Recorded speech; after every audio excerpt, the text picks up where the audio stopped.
अस्सलाम वालेकुम। आज हम लोगों ने रिलेटेड डिस्कस करने हैं। पहले इससे मतलब एक वीडियो बनाई, सॉरी फॉर द लेट। आज का इशू था तो दोबारा से इसे कोशिश करते हैं। पहला जो टॉपिक हम लोगों ने डिस्कस करना है वो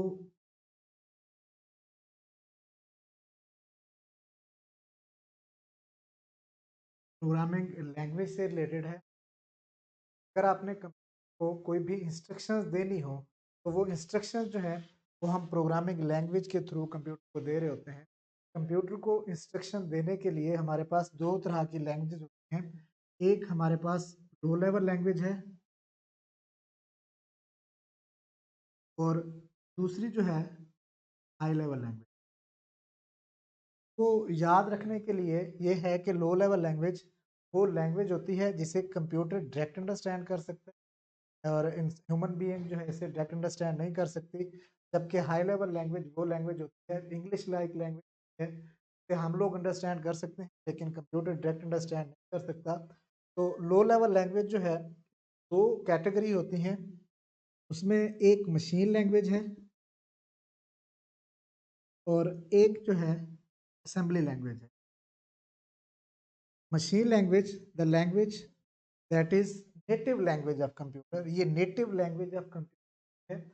ये वह जबान है कंप्यूटर की जिसे कंप्यूटर डायरेक्ट अंडरस्टैंड करता है। किसी भी किस्म के ट्रांसलेटर की, किसी इंटरप्रेटर की ज़रूरत इसके पास नहीं होती।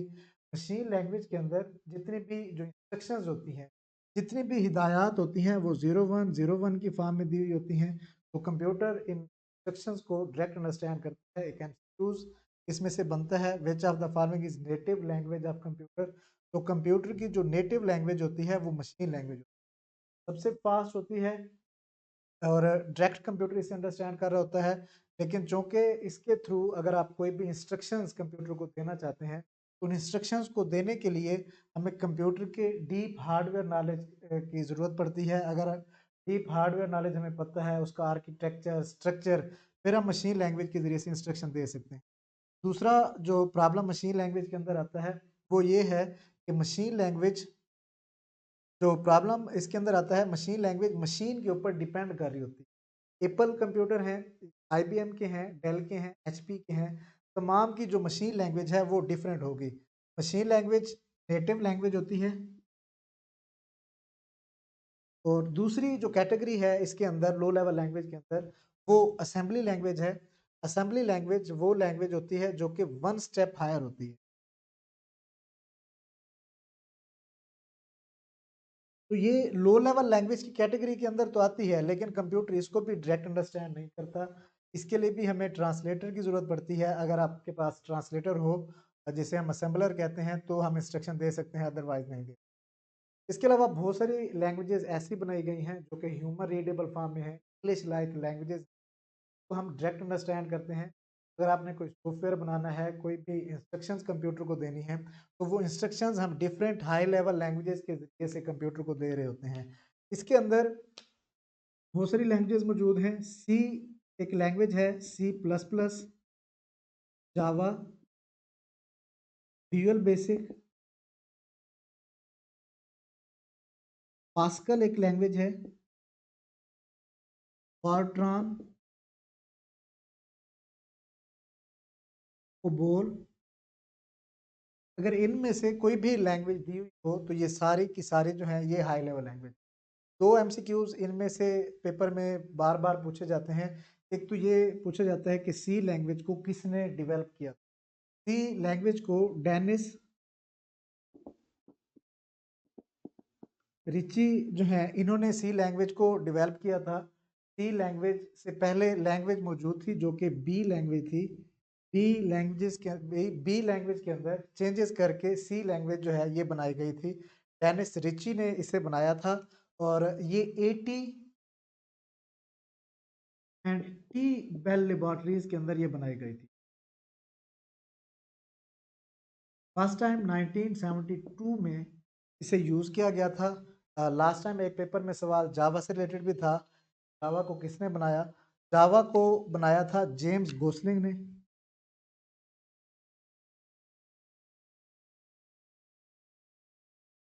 और ये जावा जो है, ये सन मैक्रो सिस्टम जो है ऑर्गेनाइजेशन है,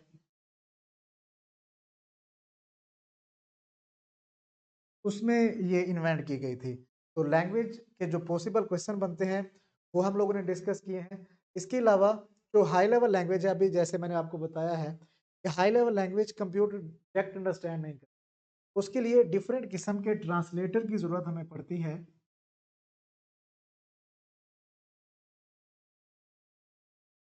ये जो ट्रांसलेटर होते हैं बेसिकली सॉफ्टवेयर होते हैं जो कि हमारी इंस्ट्रक्शंस जो हैं, जो हमने हाई लेवल लैंग्वेज के अंदर दी होती हैं, उसे मशीन लैंग्वेज में कन्वर्ट करने के लिए हम इस्तेमाल कर रहे होते हैं। तो लैंग्वेज ट्रांसलेटर की 3 टाइप्स हैं।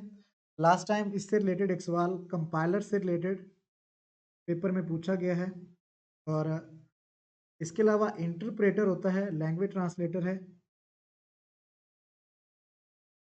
और असेंबलर जो है ये एक लैंग्वेज ट्रांसलेटर। तो इससे मुतल्लिक याद रखें कि जो कंपाइलर होता है, एक तो ये है कि ये एक सॉफ्टवेयर है, एक लैंग्वेज ट्रांसलेटर है जो कि हाई लेवल लैंग्वेज को मशीन लैंग्वेज के अंदर कन्वर्ट कर रहा होता है। इंटरप्रेटर भी सेम काम कर रहा होता है। इन दोनों के दरमियान डिफरेंस ये है कि जो कंपाइलर है कि हाई लेवल लैंग्वेज को मशीन लैंग्वेज में कन्वर्ट करता है as a whole. Complete program की इंस्ट्रक्शंस लिख ली जाती हैं, उसके बाद आप यूज़ करते हैं कंपाइलर को, जो कि मुकम्मल प्रोग्राम को मशीन लैंग्वेज के अंदर कन्वर्ट कर देता है। इंटरप्रेटर जो है ये भी लैंग्वेज को, हाई लेवल लैंग्वेज को मशीन लैंग्वेज के अंदर कन्वर्ट करता है। इंटरप्रेटर स्टेटमेंट बाय स्टेटमेंट या लाइन बाय लाइन जो है, जो भी स्टेटमेंट होगी आप एक स्टेटमेंट लिखेंगे उससे ये कन्वर्ट करेगा, उसके बाद दूसरी स्टेटमेंट लिखेंगे उससे कन्वर्ट करेगा। जो कंपाइलर है ये फास्ट होता है, इंटरप्रेटर स्लो होता है। कंपाइलर में जो एरर्स होते हैं वो आखिर में आते हैं, और इंटरप्रेटर के अंदर जो एरर्स होते हैं वो जिस भी लाइन को आप कंपाइल कर रहे होंगे, कन्वर्ट कर रहे होंगे, उसी में एरर को ये लोकेट कर देता है। असेंबलर बेसिकली असेंबली लैंग्वेज को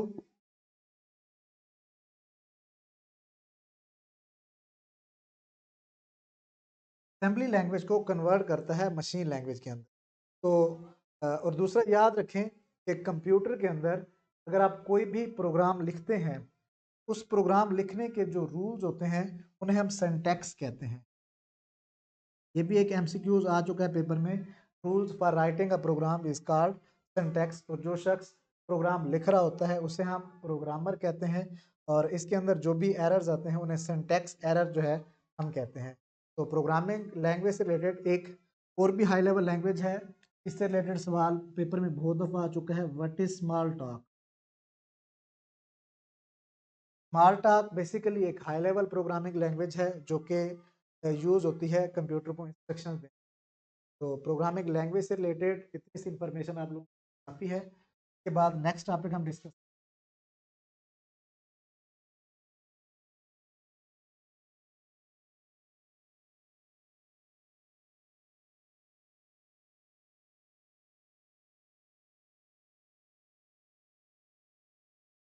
नेक्स्ट जो हम लोगों ने डिस्कस करना है, नेटवर्किंग को डिस्कस करना है।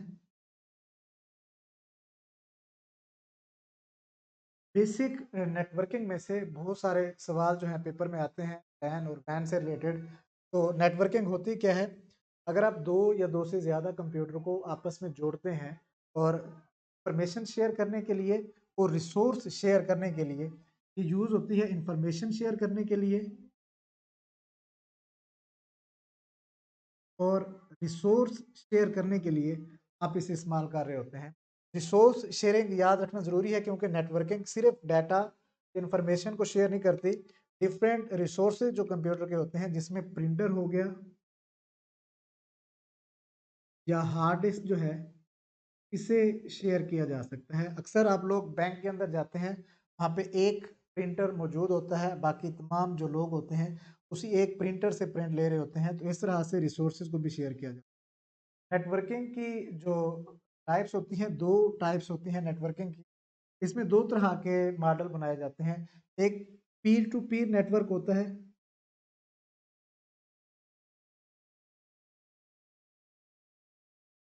और एक हमारे पास क्लाइंट सर्वर मॉडल।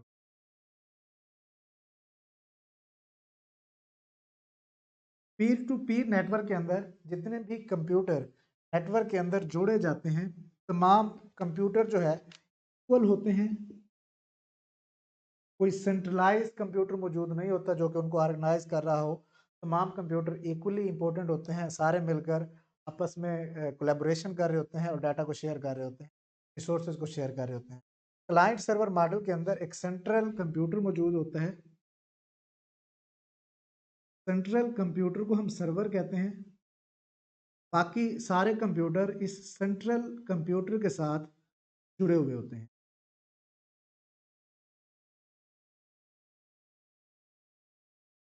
तो इस सिस्टम के अंदर ये होता है कि तमाम का तमाम नेटवर्क जो है एक सेंट्रल कंप्यूटर के ऊपर डिपेंड कर रहा होता है, एक सेंट्रल सर्वर के ऊपर डिपेंड कर रहा होता है। तो पीर टू पीर नेटवर्क में तमाम कंप्यूटर इक्वल होते हैं और क्लाइंट सर्वर मॉडल के अंदर जो तमाम कंप्यूटर हैं वो इक्वल नहीं होते। एक सेंट्रल कंप्यूटर होता है जो कि बाकी तमाम जो कंप्यूटर होते हैं वो कोऑपरेट कर रहा होता है और बाज़-औक़ात मुकम्मल प्रोसेसिंग जो है वो भी ये परफॉर्म कर रहा होता है। उसके बाद एक छोटा सा टॉपिक है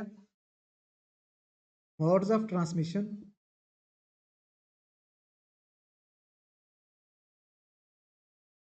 तीन पॉसिबल वे हैं, उन तीन पॉसिबल वे के ज़रिए से आप डाटा को एक जगह से दूसरी जगह भेज सकते हैं। इसमें एक हमारे पास सिंप्लेक्स मोड है, एक हाफ डुप्लेक्स है और एक फुल डुप्लेक्स है। इससे रिलेटेड एक सवाल पेपर में आ चुका है। सिंप्लेक्स मोड में एक ऐसा नेटवर्क बनाया जाता है जिसमें वन वे कम्युनिकेशन होती है। वन वे कम्युनिकेशन, आप डाटा भेज सकते हैं, रिसीव कुछ भी नहीं कर सकते। इसकी जो एग्जांपल्स है वो टीवी केबल जो है उसमें जो भी डाटा हमारे पास आ रहा होता है हम उससे रिस्पॉन्स नहीं कर सकते। तो टीवी टीवी केबल जो है ये एक सिंप्लेक्स मोड है। और इसी तरह से रेडियो, रेडियो के ऊपर जो भी नशरियात हमें मिलती हैं हम उनको वापस रिस्पॉन्स नहीं कर सकते। ये वन वे कम्युनिकेशन होती है। हाफ डुप्लेक्स के अंदर टू वे कम्युनिकेशन होती है, लेकिन इसके पास जो पाथ होता है वो एक सिंगल पाथ होता है। उसी के ऊपर आप डाटा सेंड भी कर रहे होते हैं, रिसीव भी कर रहे होते हैं। इससे मतलब याद रखें कि एक वक्त के अंदर या तो आप डाटा सेंड कर सकते हैं या फिर आप रिसीव कर सकते हैं। एट अ टाइम आप दोनों परफॉर्म नहीं कर सकते। इसकी जो एग्जांपल है वो वॉकी टॉकी है। वॉकी टॉकी डिवाइस होती है, अक्सर आप लोगों ने देखी होगी पुलिस और मोटरवे वालों के पास होती है, जो कि इंस्ट्रक्शंस को देने के लिए यूज़ कर रहे होते हैं। एक वक्त में आप डाटा भेज सकते हैं या रिसीव कर सकते हैं।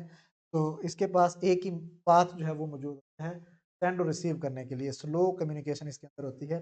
इंटरनेट सर्फिंग भी इसी के अंदर आती है, क्योंकि इंटरनेट के ऊपर अगर आप कोई चीज़ सर्च करते हैं तो पहले जो इंस्ट्रक्शंस हैं, जो भी आपने सर्च करना होता है वो आप प्लेस करते हैं। तो उसके बाद मतलूबा सर्वर से आपको डाटा जो है वापस रिसीव हो रहा होता है। तो हाफ डुप्लेक्स इंटरनेट सर्फिंग भी कराती है। उसके बाद फुल डुप्लेक्स कम्युनिकेशन है। फुल डुप्लेक्स कम्युनिकेशन के अंदर टू वे कम्युनिकेशन जो है हम कर रहे होते हैं और दो डिफरेंट पाथ हमारे पास मौजूद होते हैं। आप at a time data send भी कर सकते हैं और आप एट अ टाइम डाटा को रिसीव भी कर सकते हैं। तो फुल डुप्लेक्स के अंदर जो आप मोबाइल कम्युनिकेशन करते हैं, जो हम कॉल वगैरह करते हैं, तो वो बेसिकली फुल डुप्लेक्स के अंदर आता है। इसमें से अगर कोई एमसीक्यू है तो आप कंसिडर।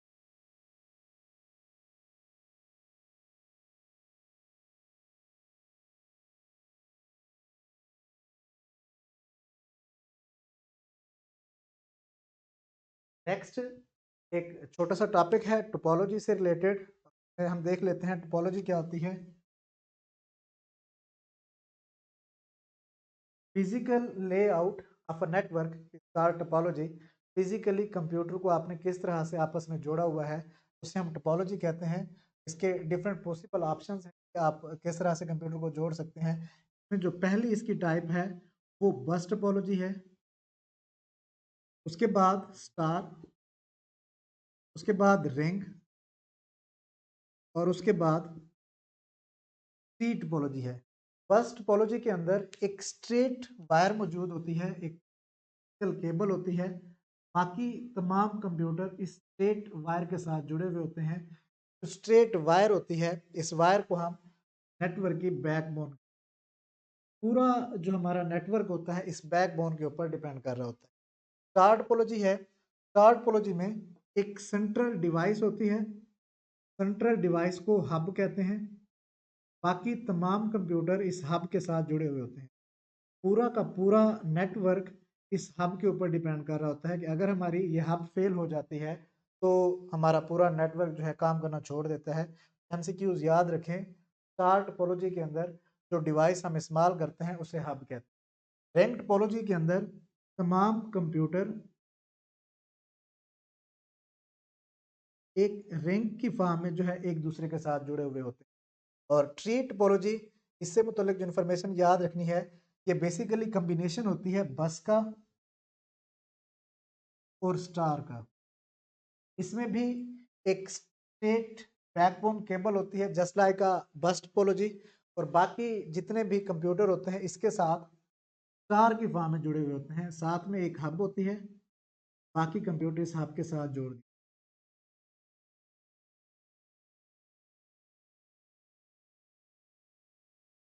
तो इसमें से पॉसिबल क्वेश्चन जो बन सकते हैं उसमें ये बन सकता है कि स्टार टोपोलॉजी के अंदर कौन सी डिवाइस इस्तेमाल होती है, हब, और ट्री टोपोलॉजी बस और स्टार का कम्बिनेशन होती है, और टोपोलॉजी बेसिकली होती क्या है, physical layout of a network होती है।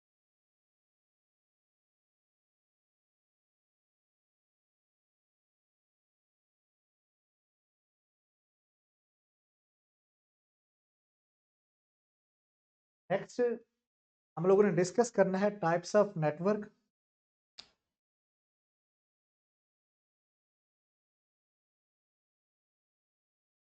नेटवर्क को उसके साइज के एतबार से, एरिया के एतबार से कि कितना एरिया वो कवर कर रहा है और कौन सी डिवाइसेस उसके अंदर यूज हो रही हैं। मेजर जो इसकी टाइप्स हैं वो दो हैं, एक तो लैन है और एक वैन है। ये हमारे लिए इम्पोर्टेंट है। इसके अलावा मैन जो है ये भी इस्तेमाल होती है, और कैन जो है ये भी इस्तेमाल। लैन, अगर आप एक ऐसा नेटवर्क बनाते हैं जो कि एक रूम के अंदर है या एक बिल्डिंग के अंदर है, रूम, बिल्डिंग या फिर एडजेसेंट बिल्डिंग, अगर एक के साथ दूसरी बिल्डिंग मौजूद है उसमें जो नेटवर्क बनाया जाता है वो हमारे पास लैन है। एक बिल्डिंग के अंदर, एक रूम के अंदर या साथ जुड़ी हुई बिल्डिंग के अंदर कस्बे को कवर करने के लिए, सिटी को कवर करने के लिए लोकल एरिया नेटवर्क इस्तेमाल हो रहा होता है। जो वैन है ये वाइड एरिया नेटवर्क है।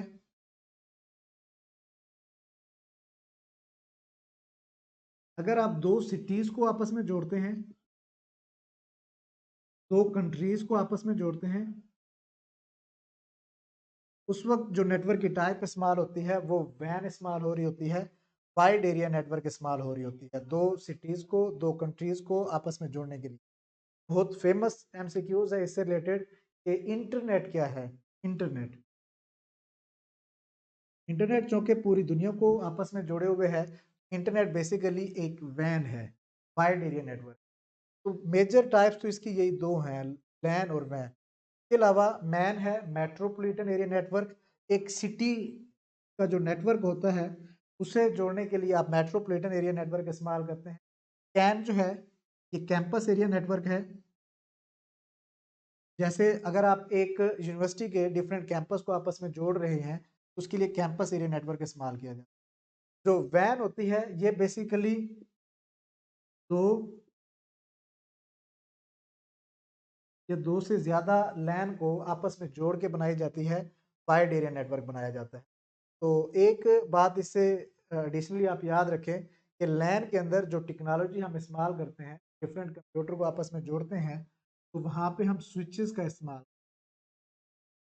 स्विच बेसिकली एक डिवाइस है, नेटवर्किंग डिवाइस है जो कि डिफरेंट कंप्यूटर को एक लैन के अंदर जोड़ने के लिए हम इस्तेमाल कर रहे होते हैं। वाइड एरिया नेटवर्क है, इसके अंदर हम राउटर इस्तेमाल करते हैं,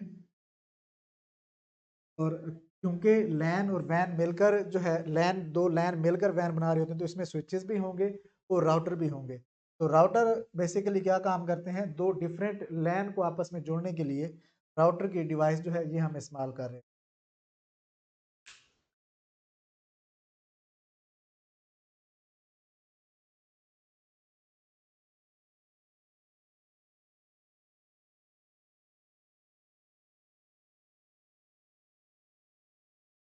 उसके बाद एक इम्पोर्टेंट टॉपिक है मीडिया का। मीडिया या medium basically is the path which data is transferred from one place to another. वो रास्ता जिसके ज़रिए से डाटा को आप एक जगह से दूसरी जगह भेज रहे होते हैं वो नेटवर्किंग मीडिया कहलाता है या मीडियम कहलाता है।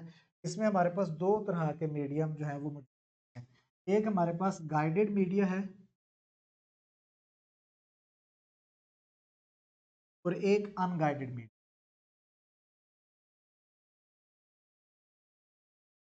गाइडेड मीडिया के अंदर इसे बाउंडेड मीडिया भी कहते हैं और इसे अनबाउंडेड मीडिया। गाइडेड मीडिया वो मीडिया होता है जिसमें आप कम्युनिकेशन करने के लिए डाटा को एक जगह से दूसरी जगह भेजने के लिए वायर का इस्तेमाल जो है वो कर रहे होते हैं। ये वायर बेस मीडिया होता है इसमें डिफरेंट केबल्स आप इस्तेमाल करते हैं डाटा को एक जगह से दूसरी जगह भेजने के लिए। जबकि जो अनगाइडेड मीडिया होता है ये वायरलेस होता है, इसमें कोई भी केबल आप इस्तेमाल नहीं कर रहे होते। तीन तरह के गाइडेड मीडिया होते हैं। उसमें एक जो सबसे स्लो स्पीड, सबसे जो सस्ता होता है ट्विस्टेड पेयर, और इसके बाद जो है कोएक्सियल केबल होती है। घरों में केबल जो आप इस्तेमाल करते हैं उसमें कोएक्सियल केबल इस्तेमाल हो रही होती है, टेलीविज़न केबल। और फाइबर ऑप्टिक या ऑप्टिकल फाइबर, ये तीनों जो हैं गाइडेड मीडिया की टाइप्स हैं। ट्विस्टेड पेयर, कोएक्सियल केबल और फाइबर ऑप्टिक। ट्विस्टेड पेयर से मुतल्लिक सवाल नहीं आता। फाइबर ऑप्टिक से मुतल्लिक बहुत दफ़ा पूछा जाता है कि फाइबर ऑप्टिक क्या है। बेसिकली गाइडेड मीडिया है, कम्युनिकेशन पर्पज़ के लिए इस्तेमाल किया जाता है। और फाइबर ऑप्टिक इसमें जो सबसे स्पीड जो है, सबसे फास्ट अब तक के बनाए गए जितने भी जो हमारे पास मीडियम हैं, जितने भी पाथ हैं, उसमें फाइबर ऑप्टिक सबसे ज़्यादा तेज़ी के साथ डाटा को एक जगह से दूसरी जगह भेजने के लिए इस्तेमाल हो रहा होता है। इसमें एक जो कैपेसिटी होती है किसी भी मीडियम की उसे बैंडविड्थ कहते हैं। मीडियम की कैपेसिटी को बैंडविड्थ कहा जाता है और फाइबर ऑप्टिक की जो कैपेसिटी होती है वो बहुत ज़्यादा होती है। उस कैपेसिटी को डिफरेंट जो यूज़र्स हैं वो मिलकर इस्तेमाल कर रहे होते हैं। एक शेयरिंग जो है वो हो रही होती है। उस कैपेसिटी शेयरिंग जो होती है वो फाइबर ऑप्टिक के अंदर इस्तेमाल होती है बहुत ज़्यादा। तो उस इस टर्म को मल्टीप्लेक्सिंग कहते हैं। ऐसा तरीक़ाकार मल्टीप्लेक्सिंग एक ऐसा तरीक़ाकार होता है जिसके ज़रिए से जो हमारी मीडियम की जो कैपेसिटी है, जो बैंडविड्थ है, उसको डिफरेंट यूज़र के दरमियान शेयर किया जाता है। ग्लास की बनी हुई केबल होती है, बहुत फास्ट कम्युनिकेशन ये हमें प्रोवाइड कर रही होती है। और इसमें एक एमसीक्यूज़ आता है कि ये फिज़िक्स का कौन-सा मैकेनिज़्म यूज़ कर रही होती है। ये फिज़िक्स का जो मैकेनिज़्म होता है रिफ्रैक्शन। रिफ्रैक्शन का जो मैकेनिज़्म है ये यूज़ कर रही होती है कि जब लाइट हाई डेंस मीडियम से लेस डेंस मीडियम में जाती है तो वो बाहर जाने के बजाय में वापस आ जाती है। इसका जो स्ट्रक्चर होता है वो कुछ इस तरह से होता है। एक बाहर वाला जो पार्ट होता है इसका, उसको क्लैडिंग कहते हैं, और जो इनर पार्ट होता है उसे कोर कहते हैं। जब लाइट इस मीडियम से इसमें दाखिल होती है तो ये लेस डेंस बनाया जाता है। ये बाहर जाने के बजाय इसी में गाइड जो है होती हुई हमारी कम्युनिकेशन आगे फॉरवर्ड हो रही होती है। इसे याद रखें, मल्टीप्लेक्सिंग इसमें इस्तेमाल होती है। मल्टीप्लेक्सिंग क्या होती है? बैंडविड्थ शेयरिंग का मैकेनिज्म है। और फाइबर ऑप्टिक फास्ट होती है, रिफ्रैक्शन का मैकेनिज्म यूज़ हो रहा होता है। एडिशनली आप ये भी याद रख सकते हैं कि मल्टीप्लेक्सिंग की टाइप्स होती हैं। उसमें हमारे पास एक फ्रीक्वेंसी डिवीजन मल्टीप्लेक्सिंग होती है, एक वेवलेंथ डिवीजन मल्टीप्लेक्सिंग होती है, और एक टाइम डिवीजन मल्टीप्लेक्सिंग होती है। तो टाइम डिवीजन मल्टीप्लेक्सिंग जो है ये डिजिटल सिग्नल के लिए इस्तेमाल हो रही होती है। डिजिटल सिग्नल के लिए इस्तेमाल हो रही होती है, तो इससे भी आप याद रखें, इसमें से अगर सवाल आ सकता है।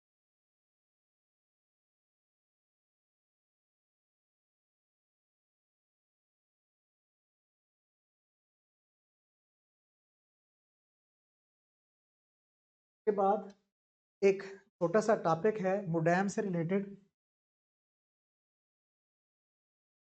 अक्सर सवाल पेपर में मोडेम से रिलेटेड आया होता है। Modem basically stand for modulation and D modulation.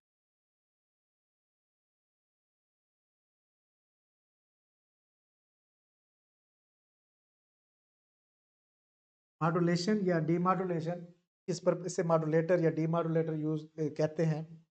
तो ये टर्म अक्सर मिक्स हो जाती है। बेसिकली जो कंप्यूटर होता है, ये आप याद रखें कि कंप्यूटर के अंदर जितना भी डाटा सेव होता है वो हमेशा डिजिटल फॉर्म में सेव। और अगर आप मीडियम के ऊपर डाटा को सेंड कर रहे हैं तो मीडियम के ऊपर जो डाटा सेंड होता है वो एनालॉग फॉर्म में सेंड होता है। तो डिजिटल से एनालॉग में कन्वर्ट करने के लिए यहाँ पे मोडेम लगाई जाती है, जो कि क्या काम करती है, कंप्यूटर के डिजिटल सिग्नल को एनालॉग में कन्वर्ट करती है ताकि डाटा को मीडियम के ऊपर आसानी के साथ भेजा जा सके। इस प्रोसेस को मॉड्यूलेशन कहते हैं। Modulation is the process of converting digital signal into analog signal. Digital to analog के अंदर कन्वर्ट करने के लिए मोडेम जो है इस्तेमाल हो रही होती है, मॉड्यूलेशन। और जब यहाँ पे रिसीविंग एंड पे हमारा डाटा आता है जो कि एनालॉग में कन्वर्ट होता है, उस एनालॉग डाटा को डिजिटल के अंदर कन्वर्ट करने के लिए वापस उसी फॉर्म में जिसे कंप्यूटर एक्सेप्ट करता है, डी मॉड्यूलेशन का जो कंसेप्ट है वो इस्तेमाल किया जाता है। यहाँ पे मोडेम की जो ड्यूटीज होती हैं वो एनालॉग सिग्नल को डिजिटल सिग्नल के अंदर कन्वर्ट कर रही होती है। एनालॉग टू डिजिटल कन्वर्जन जो है वो डीमॉड्यूलेशन होती है, और डिजिटल टू एनालॉग कन्वर्जन जो है वो हमारे पास मॉड्यूलेशन कहलाता है। इसके साथ ही दो तीन टर्म्स हैं। एक हम लोगों ने अभी पढ़ भी ली है, बैंडविड्थ। एक कैपेसिटी ऑफ मीडियम है, एक मीडियम के ऊपर कितना डाटा आप भेज सकते हैं उसे बैंडविड्थ कहते हैं। आपको बताया भी है कि फाइबर ऑप्टिक की बैंडविड्थ बहुत ज़्यादा होती है। और इसके अलावा एक टर्म बेस बैंड जो है ये भी यूज होती है, और एक ब्रॉड बैंड।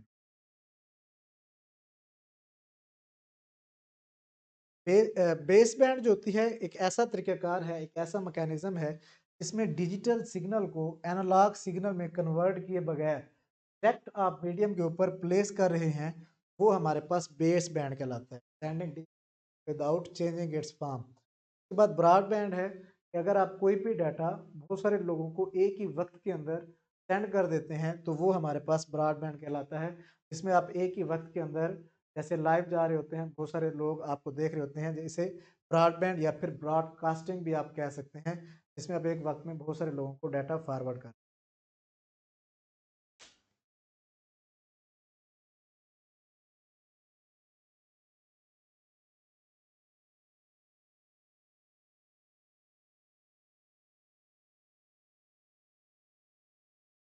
के बाद एक सवाल जो है प्रीवियस पेपर के अंदर ओएसआई मॉडल से रिलेटेड आ चुका है। ऐसा बहुत इंपॉर्टेंट नहीं है, लेकिन इसमें से सवाल आया है तो इसे कवर करना ज़रूरी है। OSI basically open system interconnection model है।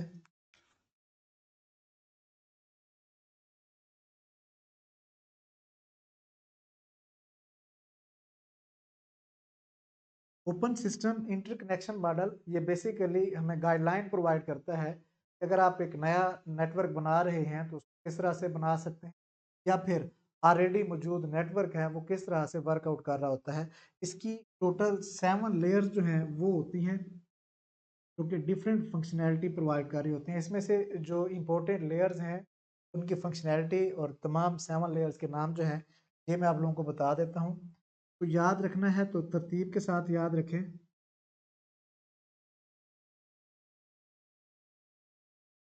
पहली लेयर एप्लीकेशन लेयर होती है,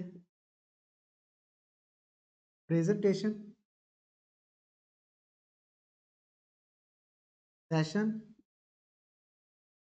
ट्रांसपोर्ट,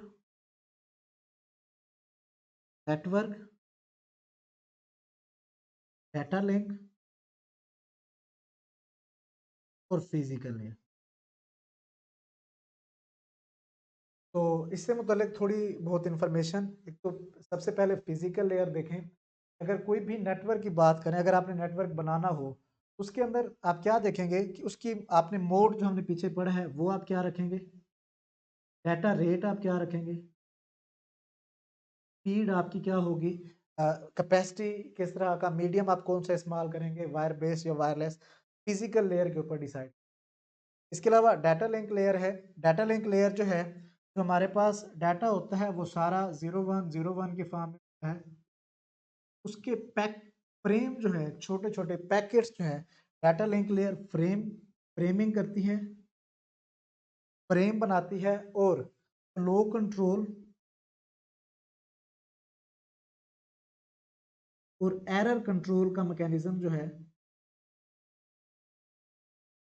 वो भी डाटा लिंक लेयर के ऊपर वर्कआउट कर रहा है। फ्लो कंट्रोल, इस बात को यकीनी बनाना कि जितना डाटा आपने सेंड किया है उतना ही रिसीव होना चाहिए, उससे कम या ज़्यादा ना हो। और एरर कंट्रोल, अगर आपने जो डाटा सेंड किया है अगर ज़्यादा है, वो क्यों है उसे कंट्रोल करता है, उसमें फ्रेम डुप्लीकेट हो सकता है। अगर कम है तो वो क्यों है, उसमें कोई फ्रेम मिसिंग हो सकता है। तो ये सवाल पूछा जा सकता है कि डाटा फ्लो कंट्रोल और एरर कंट्रोल का मैकेनिज्म कहाँ पे वर्कआउट करता है, फ्लो कंट्रोल होता क्या है और एरर कंट्रोल क्या होता है। बाकी लेयर इसमें हमारे लिए इम्पोर्टेंट नहीं है। जो यूज़र है, यूज़र का जो डायरेक्ट एक इंटरेक्शन होता है वो एप्लीकेशन लेयर के साथ होता है। अगर यूज़र ने ईमेल सेंड करनी है, या उसके ऊपर कोई मैसेज, ईमेल या कोई भी चीज़ वो यूज़ कर रहा है या देख रहा है, तो वो डायरेक्ट एप्लीकेशन लेयर्स के थ्रू देख रहा होता है। प्रेजेंटेशन लेयर जो है, ये बेसिकली करती है इंक्रिप्शन, डिक्रिप्शन और कंप्रेशन। इंक्रिप्शन क्या होता है, अगर नेटवर्क की बात करें, नेटवर्क में जो आप डाटा एक जगह से दूसरी जगह सेंड कर रहे होते हैं, जो मेजर मसला होता है, मेजर प्रॉब्लम होती है वो सिक्योरिटी की होती है, कि कहीं से हमारा डाटा कोई दरमियान में से चोरी ना कर ले। इंक्रिप्शन कहते हैं कि डाटा की फॉर्म को चेंज कर देना, कि फॉर्म को इस तरह से बना देना कि रिसीविंग एंड के ऊपर कोई भी शख्स अगर दरमियान में कोई देख लेता है तो उस फॉर्म को वो अ, उससे इंफॉर्मेशन ना ले सके। वो एक इनक्रिप्ट फॉर्म में होता है। व्हाट्सएप पे भी अक्सर आप लोगों ने देखा होगा, लिखा होता है एंड टू एंड इनक्रिप्टेड। तो उसका मतलब यही होता है कि आप जो कम्युनिकेशन कर रहे हैं वो सेफ है, और उसकी फॉर्म जो है वो चेंज, डिक्रिप्शन उसको वापस ओरिजिनल फॉर्म में लेके आना, और कंप्रेशन उसका साइज जो है वो रिड्यूस किया जाता है। ओएसआई मॉडल से रिलेटेड जो भी पॉसिबल क्वेश्चंस हैं वो हमने डिस्कस किए हैं। एक तो ये याद रखें 7 लेयर्स होती हैं, और पहली एप्लीकेशन लेयर होती है, लास्ट फिजिकल लेयर होती है। फिजिकल लेयर के ऊपर mode, data rate, types of media, guided होगा, अनगाइडेड होगा, ये डाटा लिंक लेयर। इसके ऊपर फ्रेमिंग की जाती है। फ्रेमिंग बेसिकली क्या होता है, डाटा के छोटे छोटे पैकेट्स बना दिए जाते हैं। और उसके बाद हमने पढ़ा है फ्लो कंट्रोल। फ्लो कंट्रोल में क्या होता है कि जितना डाटा आप सेंड कर रहे हैं उतना ही रिसीव, उससे ज़्यादा ये काम नहीं होना चाहिए। एरर कंट्रोल में हम क्या देखते हैं, अगर डाटा ज़्यादा या कम हुआ है तो वो क्यों हुआ है, कोई डुप्लीकेट फ्रेम है या मिसिंग है, उसको दोबारा सेंड किया जाता है। और एप्लीकेशन मैंने बताया कि जो एंड यूज़र होता है, जो कि सर्विसेज को इस्तेमाल कर रहा होता है, डायरेक्ट इंटरफेस इस्तेमाल कर रहा होता है किसी भी नेटवर्क का, उसमें ईमेल वगैरह या कोई भी एप्लीकेशन का यूज़ है, वो इसके अंदर आता है। प्रेजेंटेशन के अंदर इंक्रिप्शन, डिक्रिप्शन और कंप्रेशन का मैकेनिज्म।